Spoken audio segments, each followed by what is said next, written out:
ভারত এবার তাহলে কি পুরোপুরি আত্মনির্ভর হয়ে উঠছে? শুধু আত্মনির্ভরতা বলা ভুল, তারা এবার জব্দ করে দিচ্ছে সেই সব দেশকে যারা ভারতকে সাধারণ পুতুল মনে করেছিল। কিন্তু ভারত সেই পুতুল যে চুপচাপ থাকতে পারে, আবার প্রয়োজন পড়লে অপোনেন্টকে ধ্বংস করে দিতে পারে। ভারত যখন ঘোষণা করে দেয় যে তারা বাংলাদেশ থেকে ইন্টারনেট ব্যান্ডউইথ আর আমদানি করবে না, তখন আসলে দক্ষিণ এশিয়ার প্রযুক্তি এবং কূটনৈতিক সম্পর্কের মাটিতে এক বিশাল ভূমিকম্প নেমে আসে। বহু বছর ধরে ভারত, বিশেষ করে উত্তর পূর্বাঞ্চলের রাজ্যগুলো বাংলাদেশের ওপর নির্ভর করে ইন্টারনেট কানেক্টিভিটির একটি বড় অংশ বজায় রাখত। সেজন্য বাংলাদেশ মনে করত এটা শুধু ব্যবসা নয়, বরং দুই দেশের বন্ধুত্বের একটি চিহ্ন, এবং ভারত অনেকাংশে বাংলাদেশের ওপর নির্ভর হয়ে পড়েছে। কিন্তু ভারত নিমেষের মধ্যেই তাদের বুঝিয়ে দিল যে বাংলাদেশকে কোনো প্রয়োজনই নেই। তারা নিমেষের মধ্যেই একটি এত বছরের চুক্তি ধ্বংস করে ফেলল, নিজের হাতেই শেষ করে দিল। গত কয়েক বছরে ভারত নিজের হাতে এমন ডিজিটাল অবকাঠামো বানিয়েছে, হাজার হাজার কিলোমিটার অপটিক্যাল ফাইবার, ভূগর্ভস্থ কেবল, নতুন স্যাটেলাইট ব্যাকআপ, গিগাবাইট স্পিডের দেশীয় নেটওয়ার্ক, যা এখন ভারতের বিদেশের উপর নির্ভর থাকা থেকে পুরোপুরি মুক্ত করেছে। ভারত বুঝেছে ডিজিটাল যুগে অন্য দেশের ওপর নির্ভর করে থাকা মানে ঝুঁকি, মানে সীমাবদ্ধতা, আর তার মানে নিজের সার্বভৌমত্বের কিছু অংশ বন্ধক রাখা। তাই ভারত এই নির্ভরতার শৃঙ্খল ভেঙে দিল এক ধাক্কায়। এই সিদ্ধান্তের রাজনৈতিক মানেও ছিল অনেক গভীর। বাংলাদেশ সাম্প্রতিক সময়ে ভারতীয় পণ্য এবং নীতির প্রতি যে কিছুটা দূরত্বের অভিব্যক্তি দেখাচ্ছিল, বিভিন্ন পণ্য আমদানি কমানো, বিকল্প দেশকে বেশি প্রাধান্য দেওয়া এবং কিছু ক্ষেত্রে ভারতের প্রতি শীতল অবস্থান রাখা, সেসব ভারতের চোখ এড়ায়নি।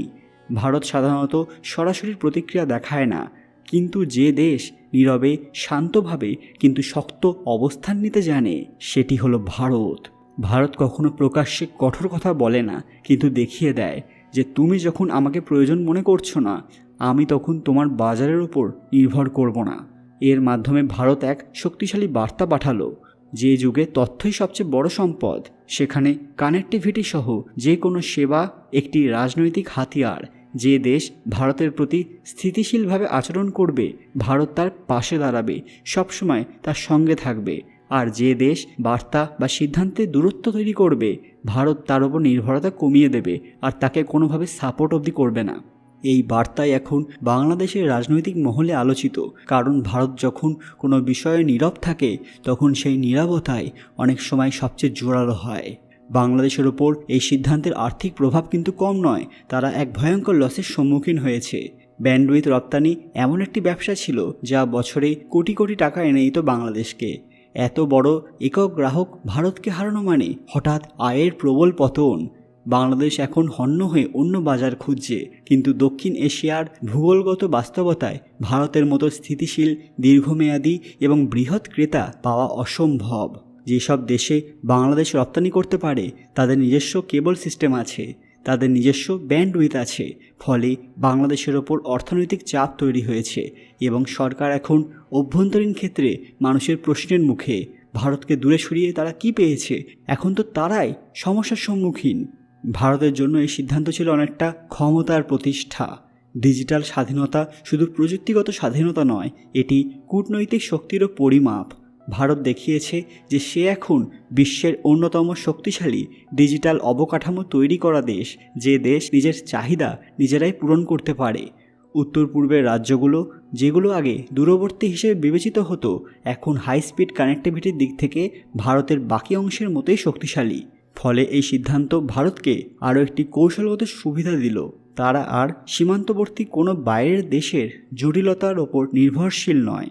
সব মিলিয়ে বললে ভারত যে বাংলাদেশ থেকে ব্যান্ডউইথ আমদানি বন্ধ করেছে, তা শুধু একটি বাণিজ্যিক চুক্তির সমাপ্তি নয়, এটি দক্ষিণ এশিয়ায় নতুন এক ডিজিটাল ভারসাম্য তৈরি করলো।